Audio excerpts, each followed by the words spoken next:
Origin of the term: the word poltergeist is derived from German, where polter means noisy and geist means spirit or ghost. The term was first used in the 19th century to describe disruptive and mischievous spirits. Active locations: poltergeist activity is often reported in homes, but it can also occur in other locations such as schools, hospitals, and historical sites.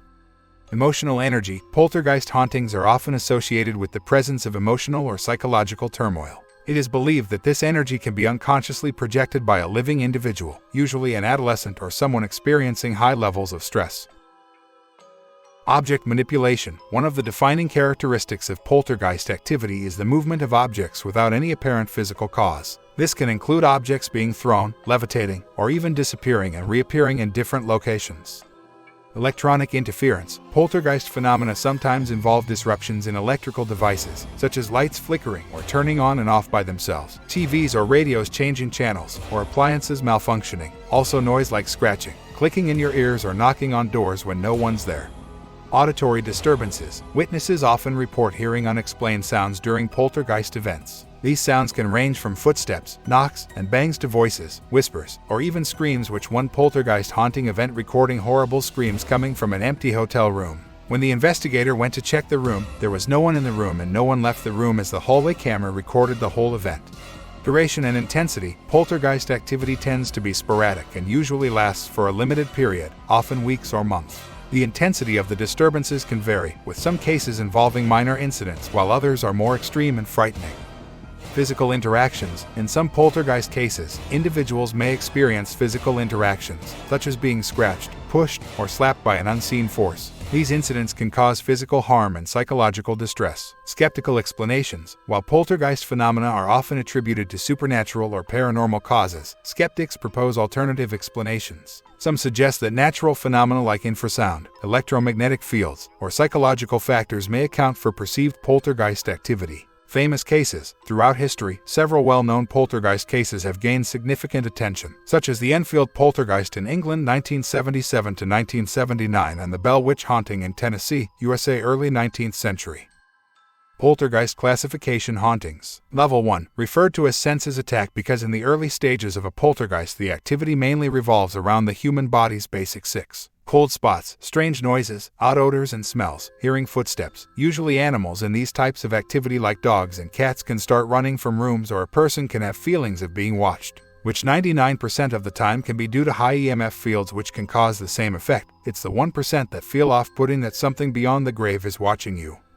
Level 2, this level is where the noises and smells begin to turn into something more direct. Everything is still at its basic level but turned up a few notches. Whispers, laughs or child giggling, moans or shrieking, moving shadows, breezes in closed areas, visible clouds like apparitions, strong static electricity. Marks on floors or walls can be a strong evidence of the poltergeist haunting. Level 3, at this stage the poltergeist begins to make its presence felt. The difference is that in the first two levels it could be said that it was the mind playing tricks, but now it's hard not to notice something real is happening. This is the level that the classic haunting falls into. Lights and other electrical appliances turning on and off, unseen hands grabbing or touching people, writings on walls or pattern markings, doors that opening and closing by themselves or locked or unlocking doors when no one is there, hearing voices or words clearly, full apparitions or dark figures, showing levels of communication with living people and strange telephone calls from dead phone lines. Level 4, this is where the advanced poltergeist begins to gain momentum, moving closer to the danger level and picking up a clearer consciousness. It may seem that it's only a harmless ghost being playful. However, if it is a poltergeist, it may be gathering knowledge of what the people around it consider frightening. At the next level, it will use the information gained here in a violent manner to create an atmosphere of absolute terror, which it then will use to feed off of and build its own energy. This level can cause flying objects, moving objects, objects disappearing and reappearing elsewhere, shaking furniture, fire starting, appearing as frightening entities, pushing or shaking people, creating visions or illusions, speaking in ordering tones. People can feel dizzy, nauseous, or sick to stomach. Windows, mirrors, or other household objects breaking for no reason, and levitation of certain objects.